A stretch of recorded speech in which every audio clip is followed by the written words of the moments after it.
I speak to you in the name of the living God, blessed Trinity, and lover of your souls.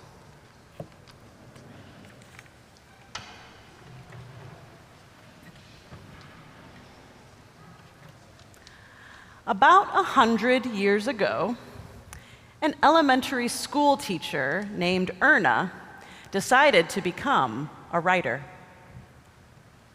She had some fresh ideas for radio and television scripts. She planned to follow the same characters across generations with a smooth flow between scenes, and each episode with a plot twist or a cliffhanger at the end. By 1930, Erna Phillips became known as the Queen of Soaps. Her stories were dubbed soap operas because the show's major sponsors were soap manufacturers. Homemakers were the target audience, people who knew that the real action in life happens in the heart. And like any good storytelling, Erna's did involve violence and tragedy, but that kind of action was always off-stage, conveyed only by characters you've grown to love rushing into the living room with the unbearable news written in anguish on their face. Soaps emphasize dialogue and move at a slower-than-life pace, giving it that sentimental, melodramatic feel. Sin frequently affects the lives of family members, but in the end, wrongdoing is always justly punished and good triumphs over evil. Psychological analysts of soap operas tell us that soaps have a unique and subtle formula of elements that keep viewers interested and engrossed, allowing them to escape into the drama of other people's problems rather than focus on their own. This psychology of soaps is at play in today's Old Testament reading from the books of Samuel, which follows the family saga of Israel's first king, Saul. We read this morning that Michal, Saul's daughter, looked out the window at King David, leaping and dancing before the Lord, and she despised him in her heart. I can almost see two women in the 1930s sitting on the sofa at home, transfixed on the radio, glancing at each other with that twinkle in their eyes, saying in unison, "Ooh, Michal, tell me more. Why do you despise David so?" These soap opera consumers know that the answer to that question will have nothing to do with David's dancing, even though that's what the biblical text implies. You can't take a character's words at face value. You need to read the emotion between the lines. There's more to the story of what made this woman despise this man. And if you want to find out the answer to the question, you'll have to sit back and relax to this week's special 8-episode Bible edition of The Days of Our Lives. Like sands through the hourglass, so are the days of our lives. Episode 1 opens with a secret meeting between David and Samuel. Samuel has come to anoint David king, even though the current king, Saul, is still alive. Scripture describes the oil dripping down David's handsome, ruddy face, right between his beautiful eyes. In the second scene, oil is replaced with sweat on David's brow. He's facing off the Philistine Goliath with only a slingshot in hand. The air is thick with anticipation as the giant raises his mammoth sword when suddenly, ping! One tiny pebble square in the giant's forehead, and the battle ends before it begins. The episode concludes with David standing before King Saul, Goliath's head in his hand.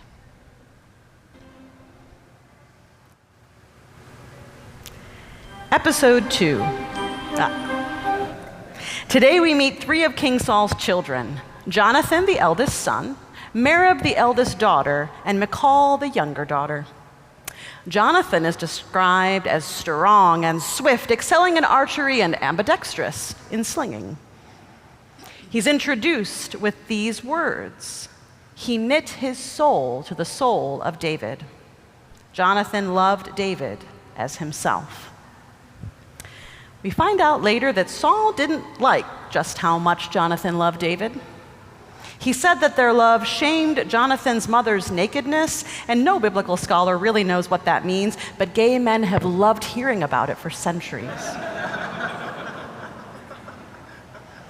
Turns out King Saul didn't really like anyone loving David more than him.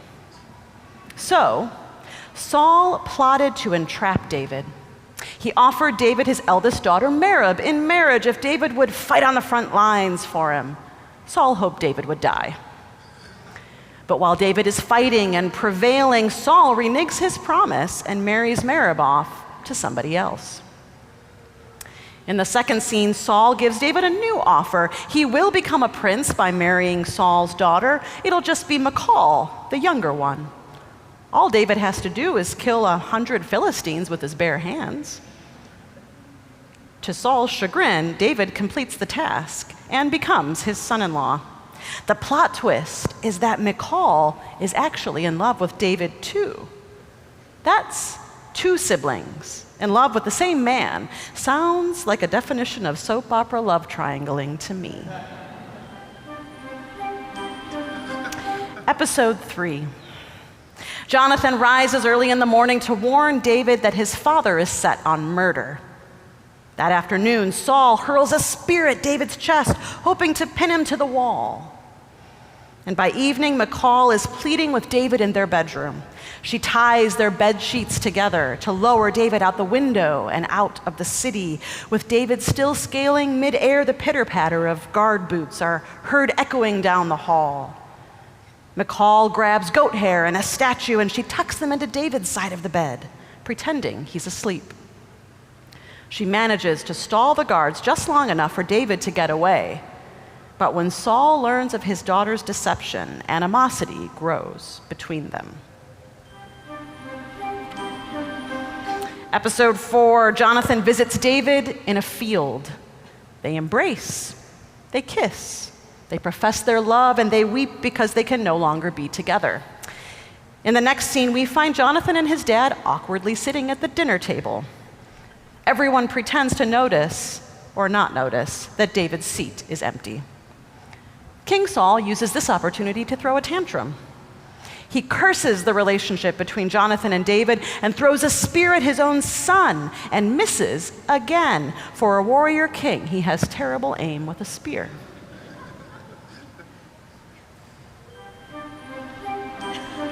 Episode 5. Saul dissolves Michal's marriage to David, and he gives her away to someone else named Paltiel. Saul and David begin to skirmish. They meet each other in battles over and over again. While Saul would kill David at the first chance, David will not harm God's anointed king. On 2 occasions, David comes close enough to touch Saul as he sleeps, but he refuses to kill him. The episode ends with David meeting someone new. Her name is Abigail. He marries her, saying nothing of Michal. Episode 6. Saul sees a brightly colored sandwich board outside the psychic shop and decides, I'm going to get my palm read today. Her name is the Witch of Endor, which, by the way, is a fantastic psychic name. Saul tells the witch to conjure the prophet Samuel, who recently died. Saul wants to ask him which king will prevail. Will it be Saul or will it be David? The news from the afterlife isn't what King Saul wants to hear. Saul will die, and his kingdom will fall with him. Fast forward 3 chapters, and that's exactly what happens. The dark comedy of Saul's death is that he finally hits someone with his spear, only it's himself. Saul falls on his own spear. He and Jonathan both die. The episode ends with David composing a song for the 2 of them in which he sings, I am distressed for you, my brother Jonathan, greatly beloved were you to me. Your love to me was wonderful, passing the love of women. Episode 7, with Jonathan dead, David consoles himself by remarrying 5 times. Michal and Abigail aren't enough. He marries Ahinoam and Maacah and Hagiath and Abital and Eglah. years pass, David fathers many children.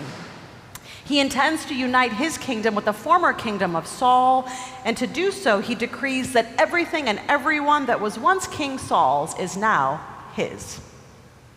This means that Michal must be returned to David as his wife.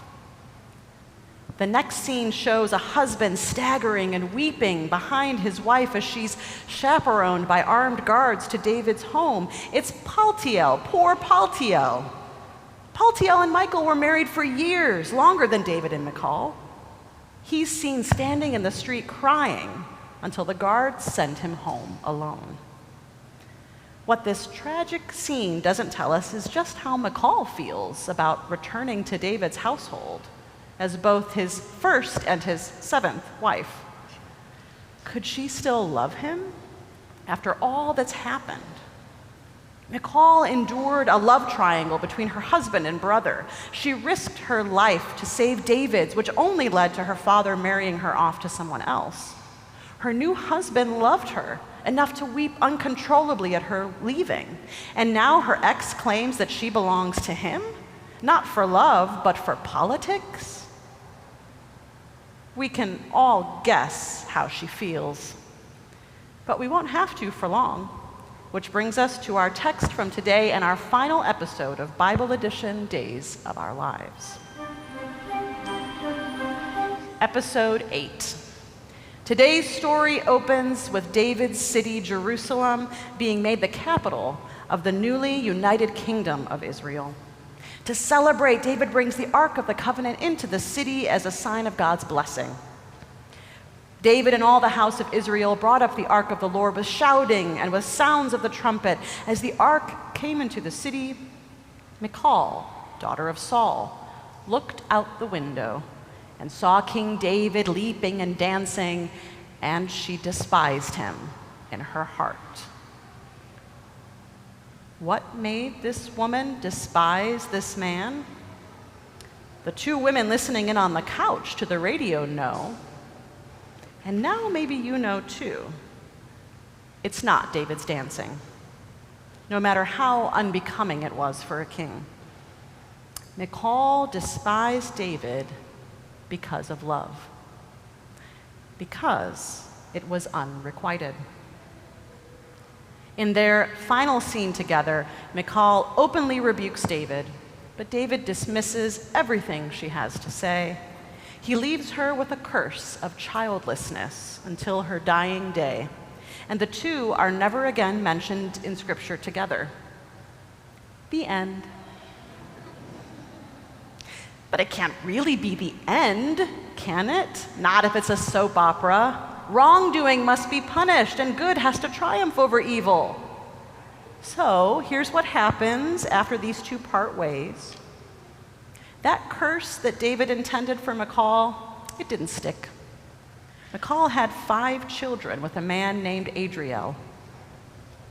Maybe letting go of David and telling him what she really thought about him allowed her to finally receive the loving relationship and family that she always deserved. And David's true path to love, well, it takes a bit longer. Perhaps his just desserts. Some of you may have heard about the mess that he gets himself into with a woman named Bathsheba. She eventually becomes his 8th wife, but his final wife. And it's only after David commits murder and loses his firstborn son. In the end, David doesn't really learn what love is until he surrenders to the only one who loved him through it all, God. Scripture tells us that David was a man after God's own heart. And I don't think this phrase is describing David's moral character or his treatment of women.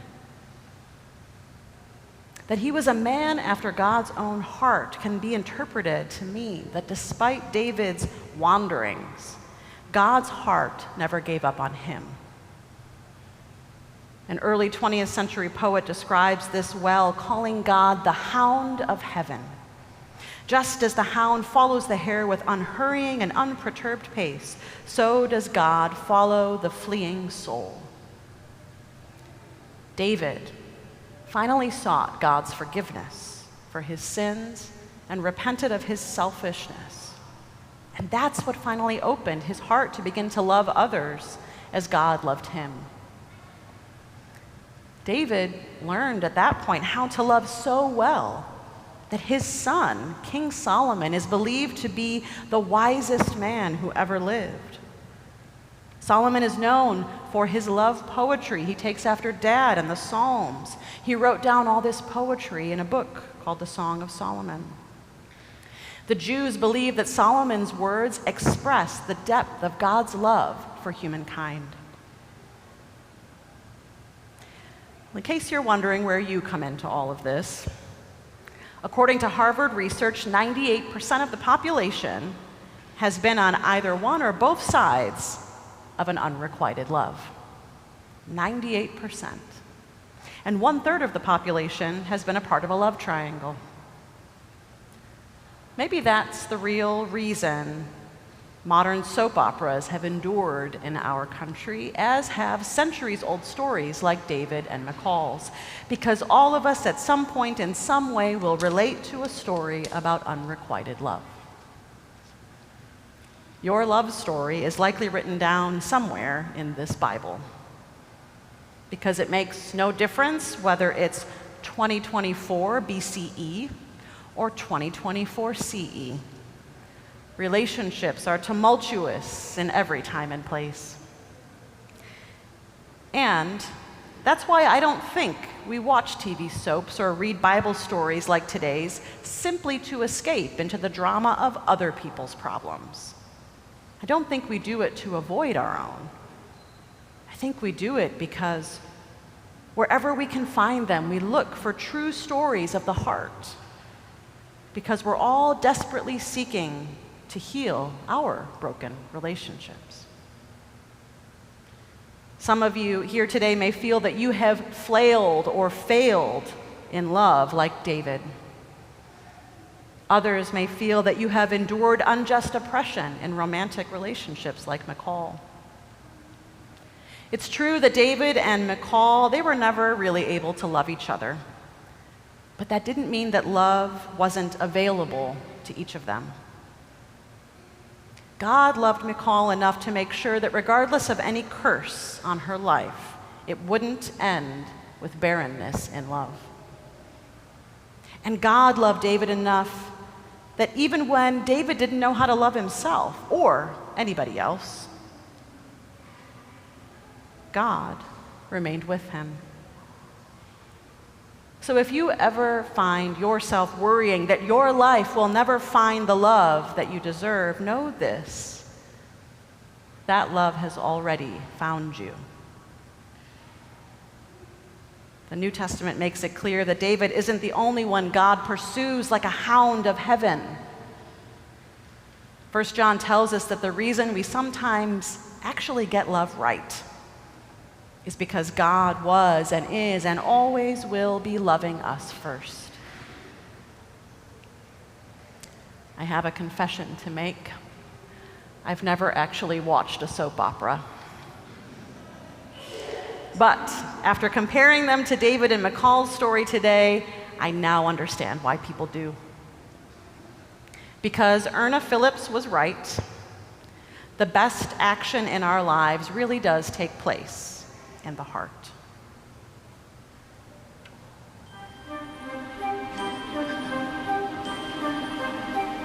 Like sands through the hourglass, so are the days of our lives.